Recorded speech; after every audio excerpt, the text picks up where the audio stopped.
안녕하세요. 미래를 설계하라 경제잡학사전 구혜림입니다. 한 주의 시작 월요일이 또 돌아왔습니다. 월요일 오늘 하루 어떻게 보내셨을까요? 오늘도 여전한 강추위에 감기 걸리신 분들 많으실 것 같은데요. 시청자 여러분들 감기에 유의하시고요. 오늘도 경제와 함께 이야기 나눠보도록 하겠습니다.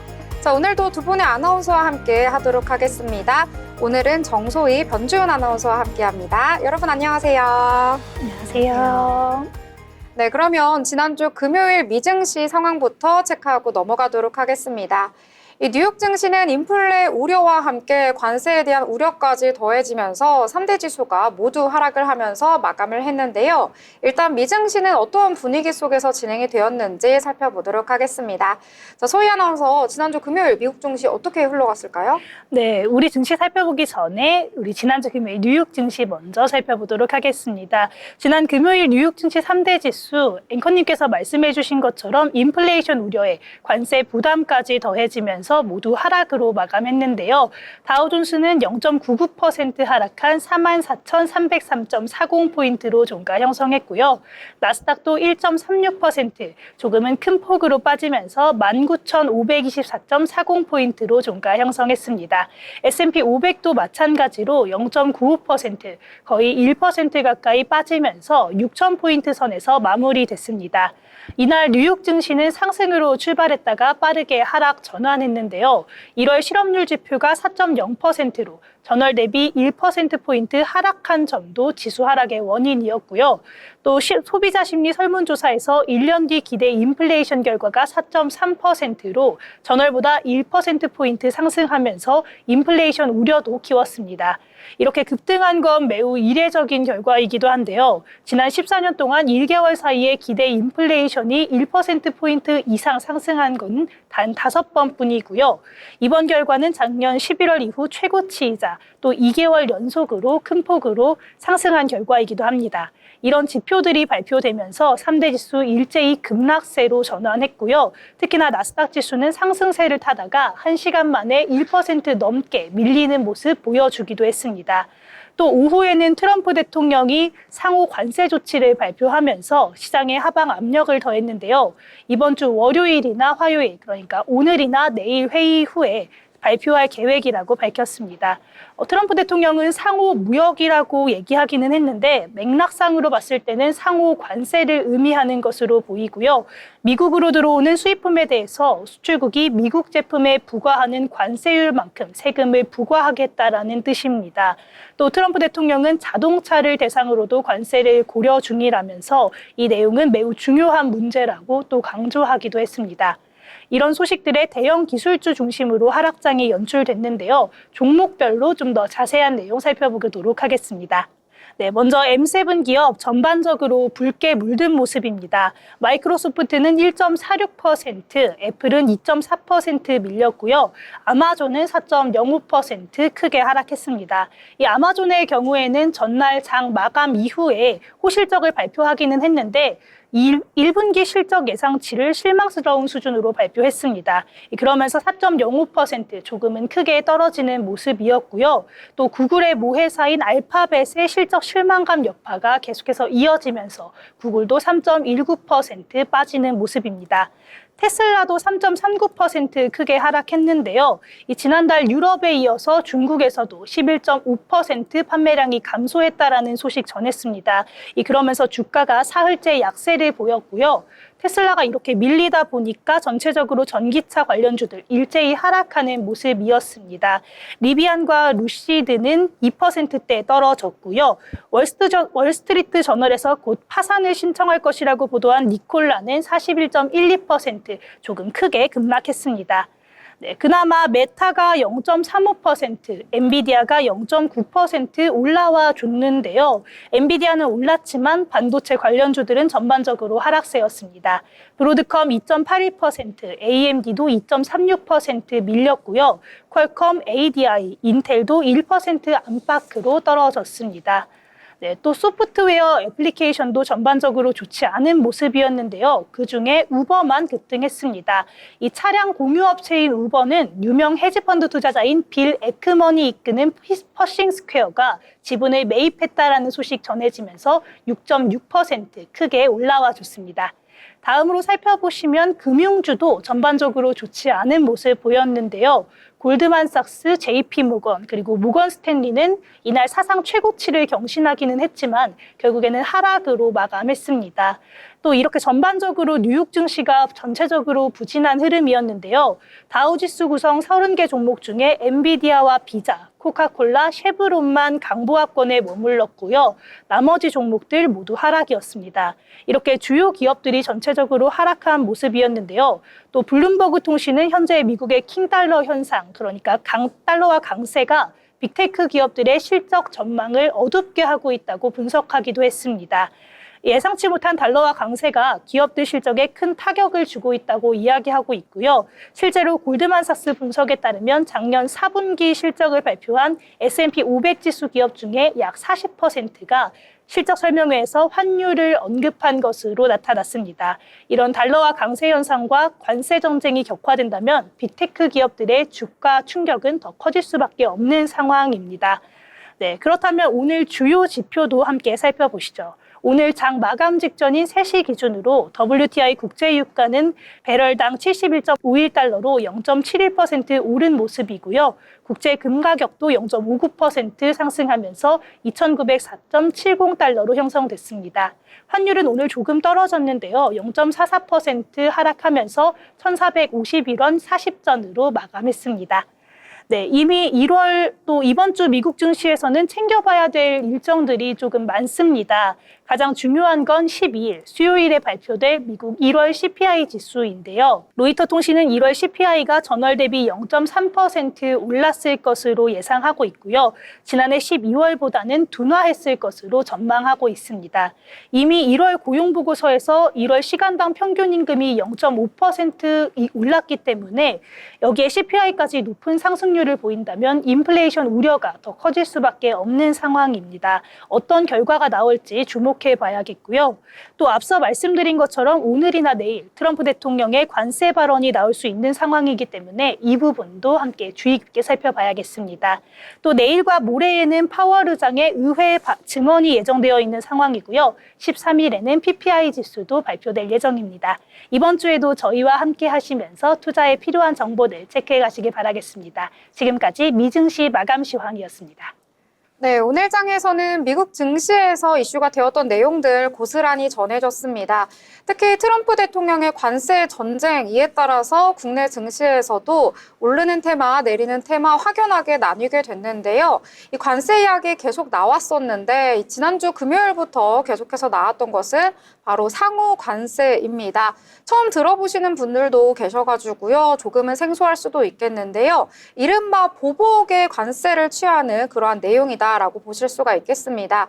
예를 들어서 미국에서 관세를 상대국에 부과를 하는데 이 상대국에서 미국의 제품을 더 많은 관세를 부과할 경우에 그 차익만큼의 관세를 보복적으로 추가로 물게 하는 그러한 내용인데요. 이것을 11일이나 12일부터 적용을 하겠다라고 전해지면서 이 대미 쪽으로는 국내에서 한 8위 정도로 이 상위권에 랭킹되어 있을 만큼 많은 제품들을 미국 쪽으로 수출을 하기 때문에 이 한국도 포함이 될 것인지 이에 대해서 많은 투자자분들, 국내에 있는 많은 기업들의 귀추가 주목이 되고 있습니다.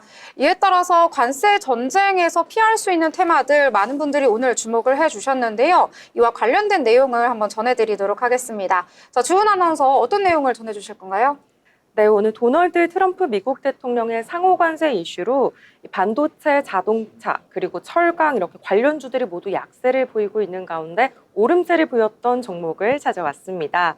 이 관세 영향을 받지 않으면서 안정적인 실적을 내는 엔터테인먼트 업종으로 오늘 매수세가 쏠렸습니다. 네, 지난 9일 로이터 통신에 따르면 트럼프 대통령은 현지 시간으로 11일이나 12일에 상호관세 적용안을 발표할 계획이라고 했는데요. 또한 이 상호관세는 거의 즉시 적용될 것이라고 말했습니다. 이 상호관세가 미국으로 들어오는 수입품에 다른 나라가 미국에 부과하는 관세율과 동등하거나 유사한 수준으로 적용하는 개념입니다. 트럼프 대통령은 상호관세가 거의 모든 국가에 영향을 미칠 것이라고 했는데 이 상호관세가 우리나라가 포함될지가 귀추가 주목이 됩니다. 이 트럼프 대통령 관세 정책은 제조업 중심으로 이루어져 있는데요. 때문에 서비스업은 빠져 있습니다. 이 관세 위협이 커지니까 반도체와 자동차 등 이 수출 의존도가 높은 업종들이 대체로 낙폭이 커지는 모습을 보였는데요. 여기서 오늘 엔터주가 상승을 보였습니다. 이 BTS와 블랙핑크 등 올해 간판 아티스트들의 활동 복귀가 예고된 데다가 미국 관세 영향을 받지 않는다는 점에서 투자 심리가 개선된 겁니다. 이 소위 엔터테인먼트는 관세 무풍지대로 거론이 되는데요. 현재 글로벌 악재로 꼽히는 이 미국발 관세 한파가 엔터주에는 미치지 않을 것이다라고 전망이 되면서 투심이 몰린 것으로 해석됩니다. 여기에 한한령 해제 기대감도 더해졌습니다. 시진핑 중국 국가주석이 우원식 국회의장과 한한령 해제 요청에 문화교류가 양국 교류의 매력적인 부분이기 때문에 이 문제가 불거지는 일은 피해야 한다라고 언급한 적도 있죠. 신한투자증권 지인의 연구원은 엔터주는 관세 영향이 없고 BTS와 블랙핑크 등 이렇게 슈퍼 IP의 컴백과 엔화 강세까지 이루어지면서 수혜가 확실하다라고 의견을 보였습니다. 오늘 실적 발표가 있었던 SM은 5% 가까이 상승 흐름 보였고요. 큐브 엔터테인먼트는 3% 가까운 상승 흐름, 그리고 노마스는 5% 가까운 4% 넘는 흐름을 보였습니다. 네, 디어유는 7% 가까운 강세로 마감을 했고요. JYP 엔터까지 모두 오름세로 마감한 모습 보였습니다. 네, 엔터주 방금 주은 아나운서가 설명해드린 것처럼 이 기업의 특성상 관세보다는 해당 아티스트가 컴백을 하느냐 뭐 이런 것들과 관련해서 주가가 영향을 받기 때문에요. 관세 무풍지대다라는 의견 속에서 오늘 매수가 몰린 것으로 풀이가 되고 있습니다. 저희 방송에서 지난주에 엔터주와 관련해서 리포트도 전해드린 적이 있었는데요. 계속해서 방송 시청해 주시면서 어떤 종목, 어떤 테마에 투자를 하면 좋을지 함께 알아보면 좋을 것 같습니다. 자, 그러면 이번에는요, 저희가 뉴스를 볼 때 경제면에 많은 뉴스들이 있는데 알면 참 좋을 것 같은 내용들 쏙쏙 뽑아서 전해드리도록 하겠습니다. 자, 소희 아나운서 오늘 어떤 내용에 주목을 해보셨나요? 네, 오늘 신문에서 발췌한 뉴스들 전해드리는 뉴스 브리핑 시간입니다. 네, 그럼 첫 번째 뉴스부터 한번 만나보도록 하겠습니다. 첫 번째 뉴스입니다. 공정위에 베끼든 브로드컴 130억 상생기금 조성 지원. 미국 반도체 기업 브로드컴이 공정거래위원회의 제재를 피하고자 자체 시정 방안을 마련했습니다. 브로드컴은 한국 셋톱박스 제조사에 자사 제품 구입을 강요하는 등 갑질을 한 혐의를 받고 있는데요. 이 공정위는 9일 브로드컴의 동의 의결 신청을 검토한 결과 이 내용을 게시하기로 했다고 밝혔습니다. 브로드컴은 앞으로 자사 제품 구입을 요구하는 계약을 체결하지 않을 것이며 또 구매 요구를 거절하더라도 기존 계약 철회를 하는 불이익을 주지 않겠다고 약속했습니다. 또 130억 원 상당의 상생기금을 마련해 국내 팹리스 시스템 반도체 산업을 지원하겠다라는 방안까지 내놨습니다. 네, 공정위는 사건의 성격과 시정 방안의 타당성 등을 고려해서 이 제안을 수용하는 것이 낫겠다고 판단을 했고요. 이해 관계자와 협의를 거친 뒤에 브로드컴의 상생안을 공정위 전원회의 공식 안건으로 상정할 예정입니다. 네, 다음 소식도 살펴보겠습니다. 일본 선물에 흡족한 트럼프, 이시바 영리한 외교 통했다라는 제목의 기사입니다. 도널드 트럼프 미국 대통령과 이시바 시게루 일본 총리가 7일 백악관에서 첫 정상회담을 가졌습니다. 회담 전에는 트럼프 대통령이 방위비 증액과 미일 간 무역 불균형 해소 등을 강하게 압박할 것으로 예상했는데요. 의외로 무난하게 마무리가 됐다는 평가입니다. 특히 일본 언론은 트럼프 대통령이 예상치 못한 요구사항을 내놓지 않은 데다 양국 정상의 공동 기자회견이 우호적인 분위기를 연출했다며 긍정적으로 평가하고 있습니다. 특히 일본 언론에서는 이시바 총리는 회담에서 일본이 가장 가까운 경제적 파트너이자 5년 연속 세계 최대 대미 투자국이라면서 일본이 대미 투자 규모를 1조 달러 수준으로 확대하기 위해 협력할 의향이 있음을 전달했습니다. 또 트럼프 대통령은 미일 동맹을 확고히 하면서 안보 유지에 협력할 것을 밝혔고요. 또 일본이 가장 원했던 미일 안보조약 제5조가 중국과 영유권 분쟁 중인 센카쿠 열도에도 적용된다는 점을 재확인해줬습니다. 이 부분은 일본이 내심 가장 원했던 부분이기도 합니다. 또 여기에 북한의 완전한 비핵화를 위해 함께 협력할 것도 약속했다고 전했습니다.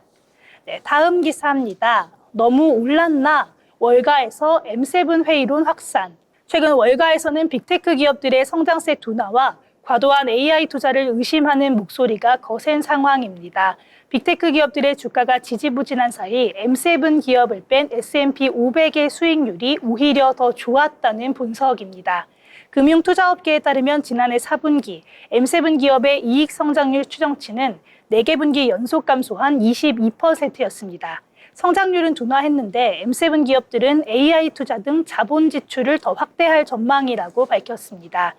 그러나 월가를 중심으로 빅테크 기업의 지출 성과에 대한 의심이 점점 커지고 있는 상황입니다. M7이라는 단어를 만든 것으로 알려진 마이클 하트넷 뱅크 오브 아메리카 최고 투자 전략가도 M7에 대한 비관적인 전망을 내놓고 있습니다. 네 번째 뉴스입니다. 미국 제재 피하자, 한국에 몰려드는 중국 기업. 도널드 트럼프 2기 행정부 출범 이후 중국 기업들의 한국 진출이 크게 증가하고 있는 것으로 나타났습니다. 우리 소비시장을 직접 노리는 중국 기업들도 있지만 이 중에 상당수는 미국 수출 제재를 우회하기 위해서 한국을 일종의 도피처로 택하고 있다는 분석입니다. 이 9일 산업통상자원부에 따르면 올 들어 외국인 직접 투자를 신고한 중국계 기업은 40여 곳으로 새해 들어 하루 한 건꼴로 중국 기업의 투자가 성사된 셈입니다. 이 기간에 중국 최대 명절인 춘제가 있었던 것을 감안한다면 이 체감 투자 속도는 더 빠른 상황입니다. 또 실제 중국계 기업의 FDI 신청 건수는 2020년 181건에서 지난해 521건으로 4년 만에 2.9배 불었습니다.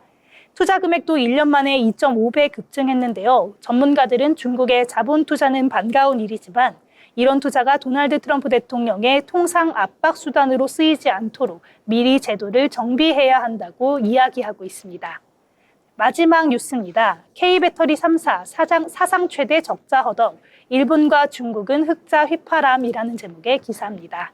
지난해 4분기 한국 배터리 3사인 LG 에너지솔루션, 삼성 SDI, SK온의 영업 적자와 일본 파나소닉의 영업이익을 비교해봤을 때 확장에 올인한 한국 기업들이 전기차 캐즘과 함께 기록적인 적자를 냈습니다. 그 반면에 일본 파나소닉은 보수적인 투자 기조를 이어가면서 에너지 저장 장치 등 사업 다각화에 성공했다는 평가가 나오고 있습니다. 국내 배터리 3사가 동시에 분기 적자를 기록한 것은 이번이 처음인데요. 반면 일본 1위 파나소닉은 지난해 4분기 4,043억 원의 영업 흑자를 냈습니다. 세계 1위 전기차 회사인 테슬라 외에는 고객군을 무리하게 늘리지 않았고 또 내실화를 다진 전략이 전기차 캐즘 시기에 빛을 발하고 있다는 평가입니다. 중국을 비롯해서 동남아시아 시장에서 중국산 전기차 사용이 늘어나면서 중국 CATL도 지난해 4분기 3조 원대의 영업이익을 냈을 것으로 추정되고 있습니다. 네, 제가 오늘 준비한 뉴스는 여기까지입니다. 네, 여러 가지 소식들 잘 정리해서 전해주셨습니다. 저는 여러 내용들 중에서요, 최근 들어서 이 배터리 업계가 좋지 않은 상황에서 여러 가지 노력을 하고 있지만 부진에서 벗어나기가 쉽지 않은 상황 계속해서 연출되고 있습니다. 이에 따라서 오는 12일 수요일이죠. 우리 시간으로 12일에 MSCI 정기 변경에서요, 여러 가지 종목들이 편출될 예정인데요. 역대급으로 많은 종목들이 편출이 될 것이라고 합니다. 그중에서 한 5종목 정도가 2차 전지 관련된 기업들이거든요. 그만큼 배터리 업계가 좋지 않다라는 것을 보여주는 사례인 것 같습니다. 앞으로 주가도 어떻게 흘러갈지 체크해서 전해드리도록 하겠습니다. 자, 다양한 이야기들 함께 나눠봤는데요. 저희와 함께 하시면서 미래를 설계하는 전략 함께 세워나가시길 바라겠습니다. 더불어 본 방송에서 제공하는 정보는 투자 판단을 위한 조언일 뿐 해당 종목의 가치, 상승과 하락에 대해서는 보장하지 않습니다.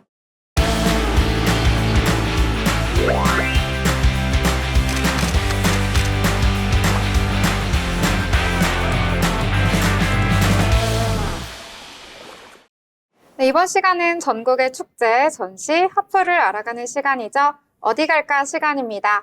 오늘은 또 어디로 갈지 임나연 아나운서와 함께 하도록 하겠습니다. 안녕하세요. 네, 이번에는 또 어디로 갈지 너무나 궁금합니다. 저도 이 프로그램, 특히 이 코너를 참고해서 전시를 또 주말에 다녀오기도 했는데요. 자, 나연 아나운서, 이번에는 어디로 떠나볼까요? 네, 저는 오늘 소개할 곳은 고려청자와 관련이 있습니다. 혹시 두 분 다 고려청자에 대해서 잘 알고 계시나요? 그럼요. 역사 시간에 필수로 배우는 내용이어서 들어는 봤죠. 네, 저도 고려청자 얘기는 많이 들어봤는데 잘 알지는 또 못하는 것 같아요. 네, 근데 고려청자와 관련된 축제가 있다고 합니다. 그래서 오늘 바로 그런 축제를 소개하려고 하는데요. 네, 강진청자축제입니다. 매년 개최되는 대표적인 전통문화축제라고 하고요. 올해 제53회 강진청자축제에 대해서 설명해 드리겠습니다. 2월 22일 토요일부터 3월 3일 월요일까지 총 10일간 강진구 대구면 고려청자 요지 1원에서 펼쳐지는데요. 이 축제는 고려청자의 아름다움을 널리 알리고 전통문화를 계승하는 것을 목표로 합니다. 낮에는 다양한 체험 프로그램과 전시를 통해서 청자의 매력을 느낄 수 있고 밤에는 아름다운 야간 경관을 느낄 수 있다고 합니다. 밤에도 볼거리가 많은데요. 이 부분을 기대해 주시면 좋을 것 같습니다. 네, 밤에도 볼거리가 많다고 하니까 더욱 기대가 되는데요. 이 전통 문화뿐만 아니라 현대적인 요소들도 결합이 되어 있는 건가요? 네, 맞습니다. 이번 축제에서는요, 특히 디지털 전시도 함께 한다고 합니다. 뿐만 아니라 어린이를 위한 프로그램도 많다고 하니까요. 가족 단위의 축제라고 기억해 주시면 좋을 것 같습니다. 네, 그러면 축제 기간 동안 어떤 프로그램이 진행되는지 이 부분이 궁금한데요. 어떻게 또 구성이 되어 있을까요? 네, 프로그램 소개해드리겠습니다. 먼저 체험 프로그램인데요. 물레를 직접 돌리면서 청자를 만들 수 있다고 합니다. 그뿐만 아니라 청자 파편을 이용해서 모자이크 체험을 할 수 있다고 하는데요. 모자이크를 직접 만들어보는 거라고 합니다. 또한 태토 밟기 체험이 있는데요. 청자의 원료인 태토를 직접 밟으면서 전통 체험을 할 수 있다고 합니다. 네, 그뿐만 아니라 청자 발굴 체험이라는 어린이 체험이 있습니다. 직접 고고학자가 되어서 청자를 발굴해보면서 진로를 체험할 수도 있겠죠. 그런데 여기서 중요한 것은 체험에서 끝나지 않고 유명한 가수까지 온다고 합니다. 개막식 공연은 2월 22일 오후 6시에 예정되어 있고요. 트로트 가수 진혜성 씨, 그리고 박창근 씨, 슬리피 등 다양한 아티스트들의 축하 무대가 예정되어 있습니다. 지역 예술이 공연도 다음 날 2월 23일 오후 2시에 있고요. 강진군 지역 예술가들의 전통 음악가 무용 공연이 진행됩니다. 네, 뿐만 아니라 특별 체험 프로그램도 있다고 합니다. 봄을 맞아서 직접 나무를 캘 수도 있고요. 전통 가마에 장작을 패고 불을 지피는 체험도 있습니다. 소망등 달기라는 자신의 소원을 적어서 이 소망등을 달 수도 있다고 합니다. 네, 봄나물 캐기 체험도 있네요. 이제 날씨가 아직까지는 추운데 조금 더 날씨가 따뜻해지면은 가족들끼리 하기 너무 좋을 것 같아요. 네, 그래서 무려 2월 말부터 3월 초까지 있기 때문에 그래도 날씨가 살짝 춥기 때문에 외투를 챙겨가시면 좋을 것 같습니다. 네, 그뿐만 아니라 축제장에는 다양한 푸드트럭과 먹거리가 있다고 하니까요. 그 부분도 참고해 주시면 좋을 것 같습니다. 네, 너무 프로그램까지 알차게 구성되어 있는데요. 더욱더 잘 즐기기 위해서 꼭 알아야 할 팁 같은 것도 좀 준비되어 있을까요? 네, 당연합니다. 네, 축제 팁이 또 가져왔는데요. 일단 첫 번째 팁으로는 다양한 프로그램들을 먼저 홈페이지에서 예약하는 것을 추천드립니다. 네, 그리고 축제장이 넓고 야외 활동이 꽤 많다고 합니다. 그래서 편안한 신발과 따뜻한 외투, 그리고 옷차림을 추천드리고요. 또 축제 기간 동안 무료 셔틀버스가 운행된다고 합니다. 그래서 운행되는 그 셔틀버스 시간표를 참고해 주시면 좋을 것 같고요. 그뿐만 아니라 제가 가장 기대되는 부분인데요. 축제장 전통 음식 부스에서 고려청자 모양의 디저트가 있다고 합니다. 다양한 먹거리를 맛볼 수 있고요. 축제 근처에는 강진 항정식 맛집들도 많아서 방문 전 예약을 해보시는 것도 좋을 것 같습니다. 아니, 고려청자 디저트라니 네. 너무 귀엽고 또 맛있을 것 같은데요. 네. 그러니까요. 또 가장 기대된다고 하는 걸 보니까 디저트를 좀 좋아하시나 봐요. 네, 저는 디저트를 좀 사랑하는 편입니다. 아, 정말요? 네. 또 사랑하시고 평상시에 제가 알기로 또 스마트하셔가지고 이런 축제를 또 한 줄로 요약해서 표현해 주신다고요. 네, 이번 축제에 대해서는요, 디지털 전시, 그리고 전통 문화가 함께 어우러진 이 축제에 한번 가보자입니다. 그래서 이 청자를 직접 만들고 체험하면서 오감각을 느끼시면 좋을 것 같습니다. 네, 강진 청자축제. 이 교육적인 측면에서도 아이들에게 너무나도 좋을 것 같아서요. 가족 단위로 방문해 보셔도 좋고 친구들과도 방문해 보시면 너무나도 뜻깊은 추억이 될 것 같습니다. 자, 지금까지 알찬 소식 전해주신 임나연 아나운서 감사합니다.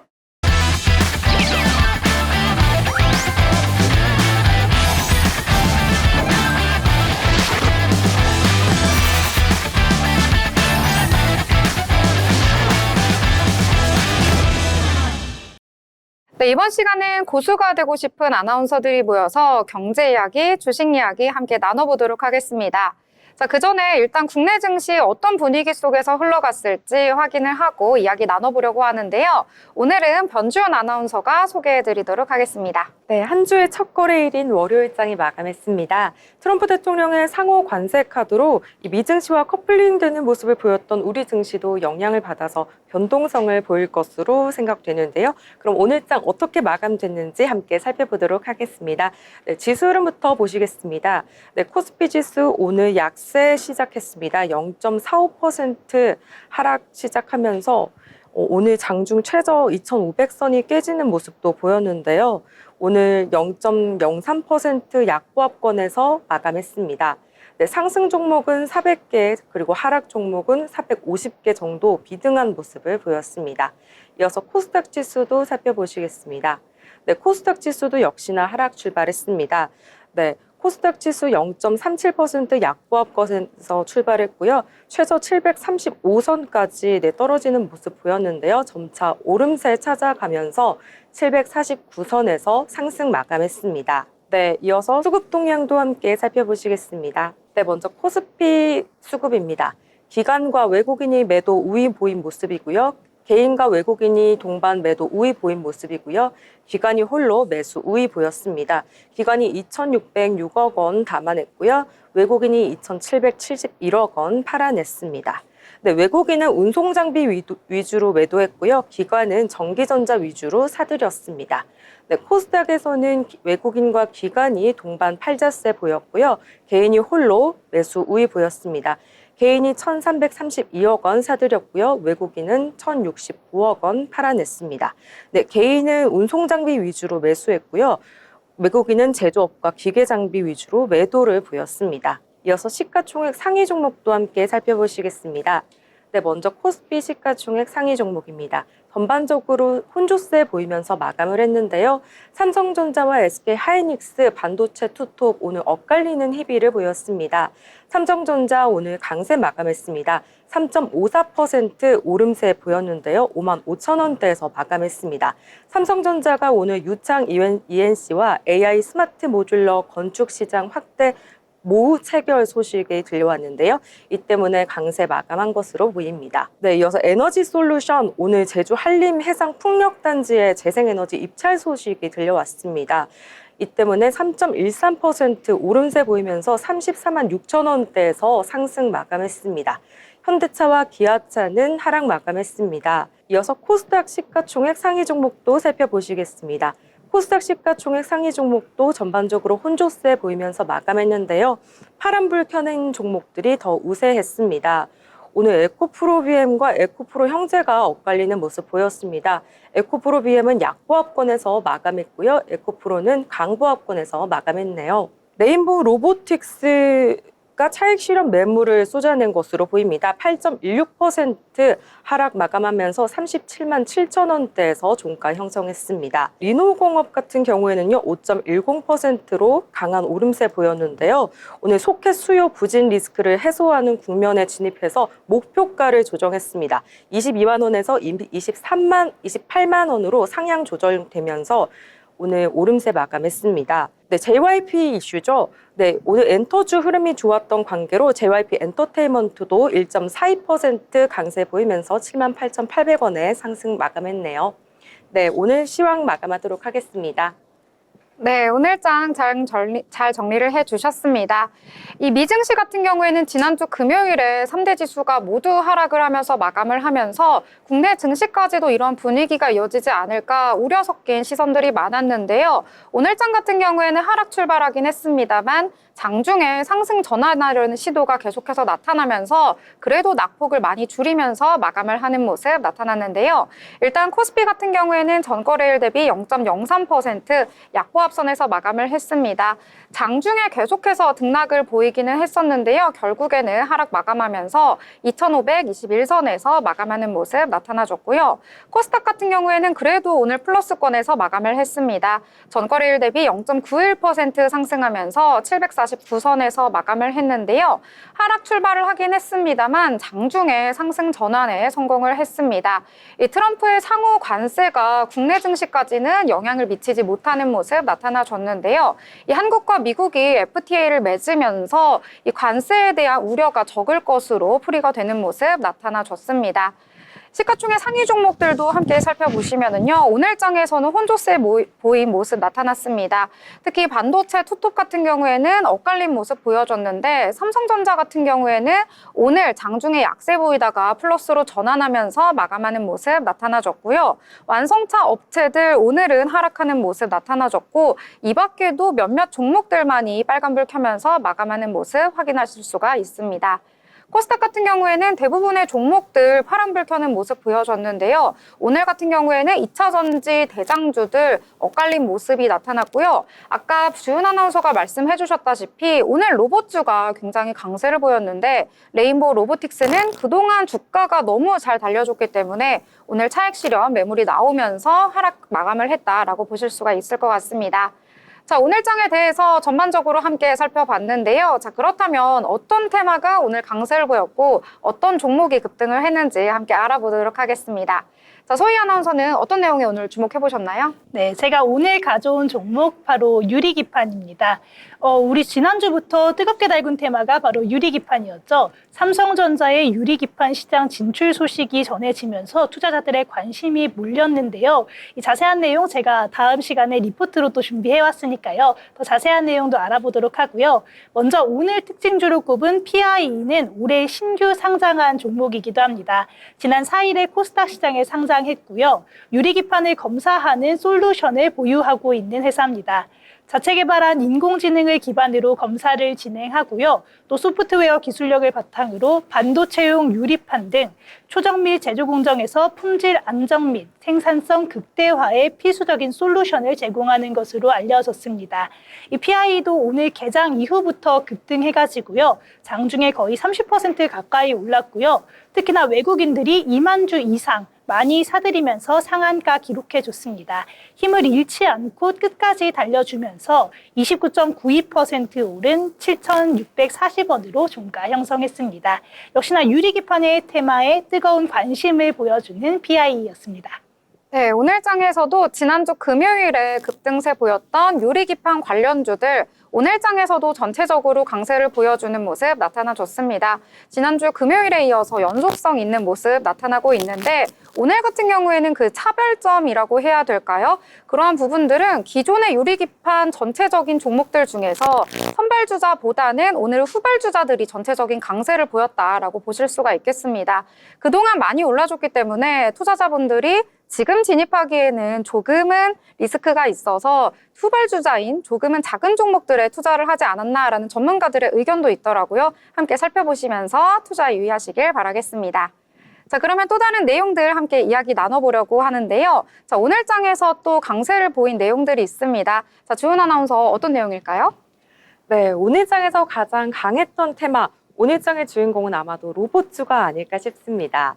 네, 트럼프 행정부에서 로봇 도입이 가속화될 것으로 전망되면서 로봇주들이 좋은 흐름을 보여왔는데요.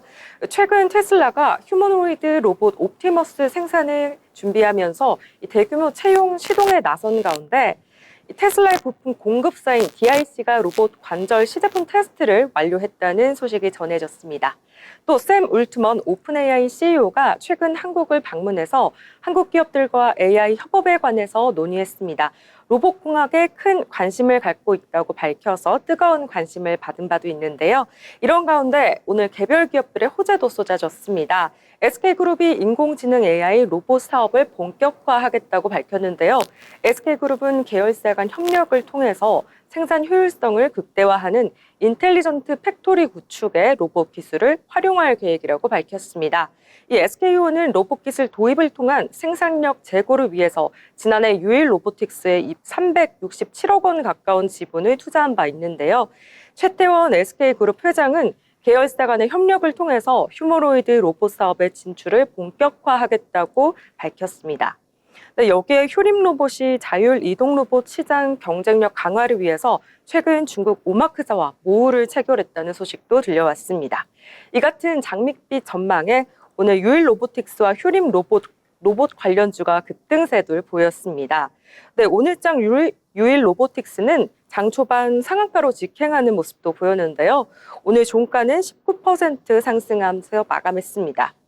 네, 이외에 휴림 로봇은 27% 강한 오름세로 마감을 했고요. 티보로틱스가 17% 가까운 급등세를 보였다가 9%대 종가 형성했습니다. 네, 이외에 PJ전자도 2.31% 오름세로 마감했네요. 네, 이 로봇주에 대해서 설명을 잘 해주셨습니다. 로봇 관련주 같은 경우에도 지난주에 이어서 연속성 계속해서 가져가고 있는 테마인데요.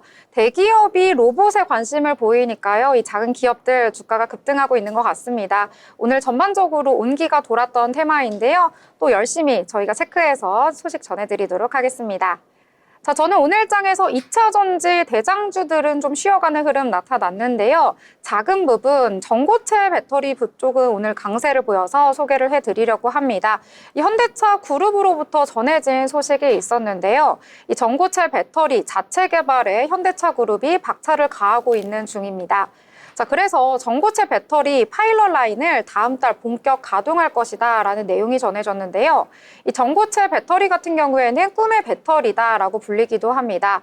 왜냐하면 에너지 밀도가 굉장히 높고요. 그렇기 때문에 이 배터리 쪽에는 고질병이라고 할 수 있는 화재 위험이 굉장히 적기 때문에 앞으로 개발을 하려는 그런 기업들이 굉장히 많다라고 보실 수가 있겠는데요. 일단 현대차 같은 경우에는 경기 의왕연구소에서 이 차세대 배터리 연구동 개소식을 3월에 개최할 예정이라고 합니다. 일단 연구동이 만들어지고 나면은요, 여기서는 전고체 배터리를 시험 생산할 수 있는 이 파일럿 라인이 구축이 될 것이다 라고 소식이 전해졌는데요. 일단 파일럿 라인이 가동이 되게 되면은요, 이 현대차는 이곳에서 생산되는 시제품 전체를요, 이 자사 전기차에 탑재할 예정이라고 전해졌습니다. 성능과 양산성 모두를 테스트할 전망이다라고 전해지기도 했는데요. 업계에서는 연내에 이 전고체 배터리가 탑재된 전기차 시제품이 출시가 될 것이다 라고 전망을 하고 있습니다. 이에 따라서 이와 관련해서 여러 가지 계약을 맺은 업체들 오늘 급등세 보이는 흐름이 나타나줬는데요. 특히 유일 에너테크 같은 경우에는 오늘 상한가를 진입하는 모습 나타났습니다. 왜냐하면 이 현대차의 전고체 배터리 파일럿 생산을 위해서 핵심 조립과 관련된 이 장비를 단독 수주한다라는 소식이 전해졌기 때문인데요. 이 단독 계약 소식 속에서 오늘 상한가를 기록을 하긴 했는데 이 박스권에서 주가가 계속해서 움직이는 흐름이 나타나고 있으니까요. 주의를 해주셔야겠고요. 특히 외국인과 기관 같은 경우에는 10거래를 연속해서 대량 매도를 하고 있다는 점도 참고를 하시길 바라겠습니다. 이 밖에도 레이크 머트리얼즈 같은 경우에는 오늘 두 자릿수 상승률 보여줬고요. 이수 스페셜티 케미컬도 25%대 강세를 보였다라고 보실 수가 있겠습니다.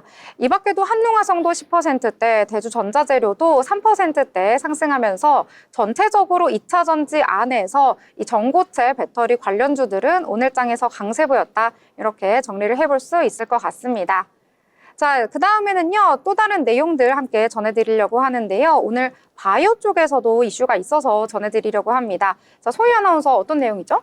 네, 오늘 제가 가져온 종목 올릭스입니다. 우리 미국 증시에서 바이오 하면 가장 먼저 떠오르는 종목이 바로 일라이릴리죠. 이 올릭스가 일라이릴리와 총 9,100억 원 규모의 글로벌 라이선스 계약을 체결했던 소식에 오늘 급등하는 모습 보여줬습니다. 오늘 처음부터요. 오늘 시작부터 29.93% 오르면서 시작을 해가지고요. 상한가로 직행하는 모습이었고요. 오늘 종가까지 계속해서 이어지면서 26,700원 선에서 오늘 종가 형성했습니다. 네, 이번 계약은 대사 이상 지방 간염과 심혈관, 대사질환을 표적하는 임상 일상 물질인 올릭스의 올릭스 700A의 개발과 상용화를 목표로 하고 있습니다. 이번 계약으로 올릭스는 일라이 릴리에게 독점적 라이센스를 부여하게 됐고요. 또 선급금과 마일스톤을 포함해서 9,100억 원 상당의 계약을 체결했습니다. 이 대사 이상 지방 간염은 술을 마시지 않았는데도 지방간이 발생해서 이어지는 대사 질환으로 알려져 있는데요. 주로 비만 같은 만성 대사 질환이 원인으로 꼽히고 있고요. 이 방치할 경우에는 간암으로 이어질 수 있어서 굉장히 주의가 필요했던 질병 중에 하나였습니다. 그런데도 이 질환이 여러 과정을 거치면서 발전이 되기 때문에 모든 환자에게 효과를 보이는 치료제를 개발하는 것이 굉장히 어려운 일이었는데요.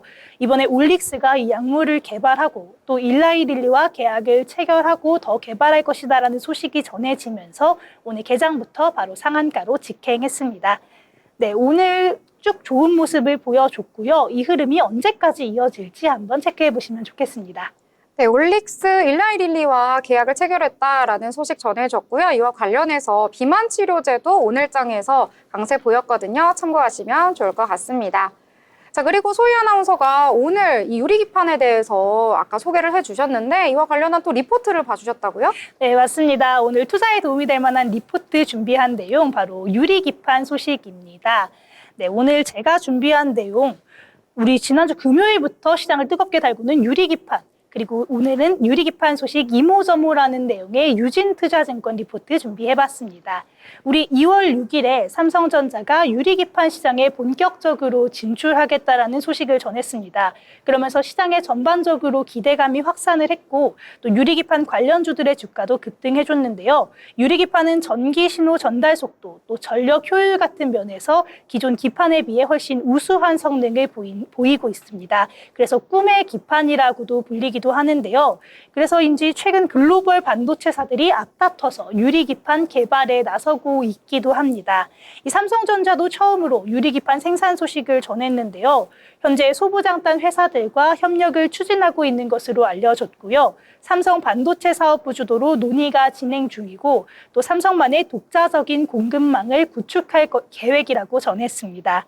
또 삼성전자는 후공정 AVP 그룹 내 R&D 조직과 삼성전기가 함께 소재 연구를 진행하고 있고요. 초기에는 인터포저 레이어부터 유리로 대체할 것으로 보입니다. 이렇게 하는 부분은 인텔과 이비덴, DMP 같은 주요 글로벌 기업들과 유사한 방향으로 기술을 발전시키고 있는 내용인데요. 또 삼성전자는 IDM 업체이기 때문에 유리기판 시장을 선점하게 된다면 이 시스템 반도체 생산 영역인 파운드리, 그리고 후공정을 담당하는 TSP 총괄 사업부와의 협업을 통해서 아주 전반적인 경쟁력을 강화할 수 있다는 점에 초점을 두고 시장에 뛰어든 것으로 분석되고 있습니다. 이렇게 유리기판이 왜 전 세계적으로 주목을 받고 있는지 이 간단한 기술적인 특징과 경쟁력도 한번 알려드리려고 하는데요. 먼저 유리기판은 내열성과 내화학성이 높기 때문에 생산 과정에서 굉장히 유리한 면이 있습니다. 또 유리 표면이 매끈하기 때문에 미세 회로 패턴을 정밀하게 구현할 수 있어서 이 회로 왜곡을 최소화할 수 있다는 장점도 가지고 있고요. 또 전력 효율성이 높아서 고성능 반도체 패키징에 적합하다는 점도 특징입니다.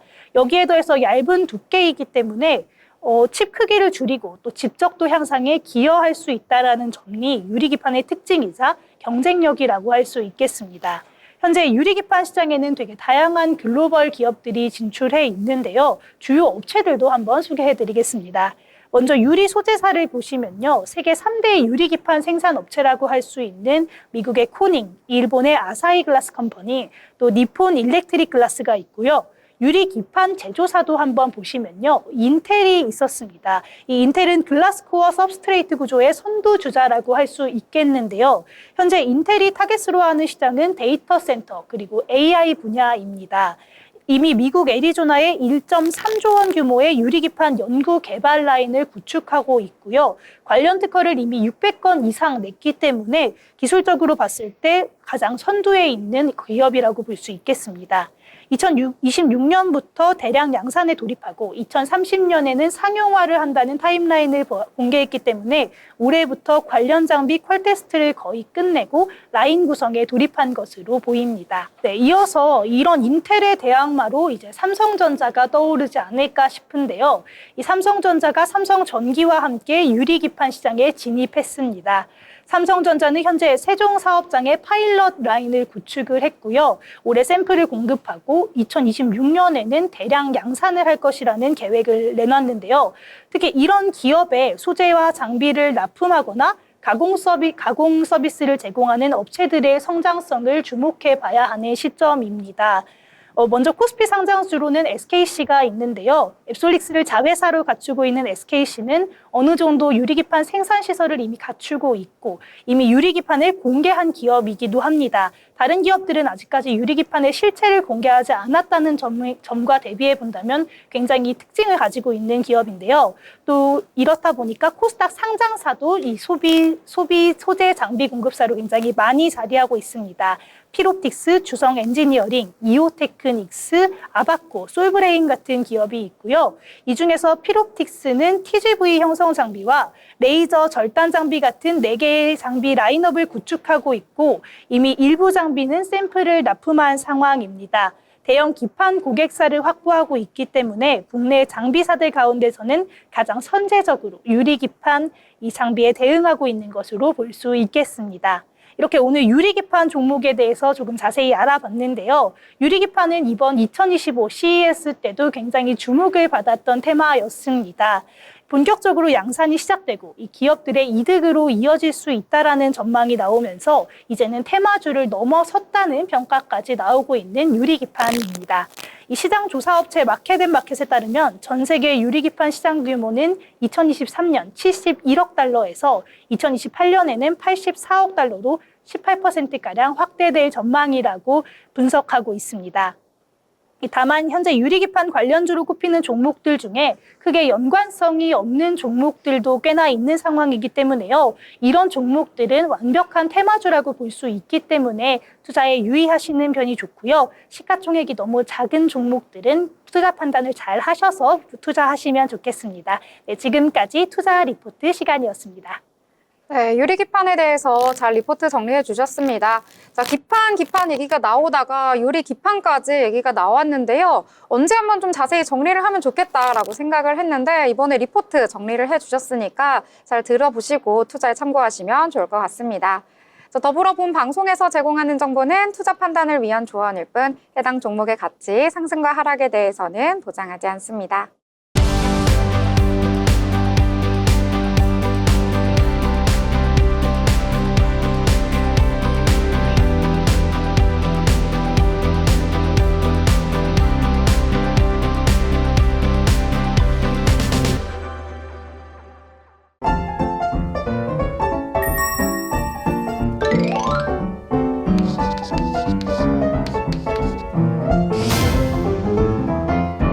네, 이번에는 오늘장에 대해서 한 줄로 한번 요약을 해보도록 하겠습니다. 자, 오늘장 이런저런 얘기 많이 나눴는데요. 주은 아나운서, 오늘장에 대해서 어떻게 한 줄로 좀 표현을 하면 좋을까요? 저는 오늘장을 완전 관세에 울고 웃었다라고 표현하고 싶습니다. 네, 지난 국내 증시에 불어왔던 훈풍을 뒤로하고 미국 관세 정책에 따라서 우리 증시에 큰 변동성을 보인 하루였는데요. 이 미국 현지 시간 기준으로 11일과 12일에 상호 관세 적용안 발표가 나오기 때문에 그 전까지 미증시 함께 살펴보시면서 시장 잘 대응하시길 바라겠습니다. 네, 잘 정리해 주셨습니다. 딱 정석 같은 깔끔한 요약이었는데요. 자, 그렇다면 소희 아나운서 오늘장 여러 이야기 해주셨는데 어떻게 좀 요약을 하면 좋을까요? 네, 저는 오늘장을 한마디로 요약한다면 테마가 그래도 살렸다라고 얘기를 해보고 싶습니다. 오늘 이 미국의 관세 말씀해 주신 것처럼 미국 관세 때문에 조금 어려운 흐름이 있기는 했는데 그래도 테마주들이 급등을 해주면서 조금 코스피, 코스닥 모두 상승 흐름 이어가준 게 아닌가 싶습니다. 네. 또 정리 잘 해주셨습니다. 자, 뭐니 해도 요즘에는 트럼프 얼굴이 기사에도 많이 나오더라고요. 관세 출렁출렁 이렇게 저는 오늘장 정리해 보도록 하겠습니다.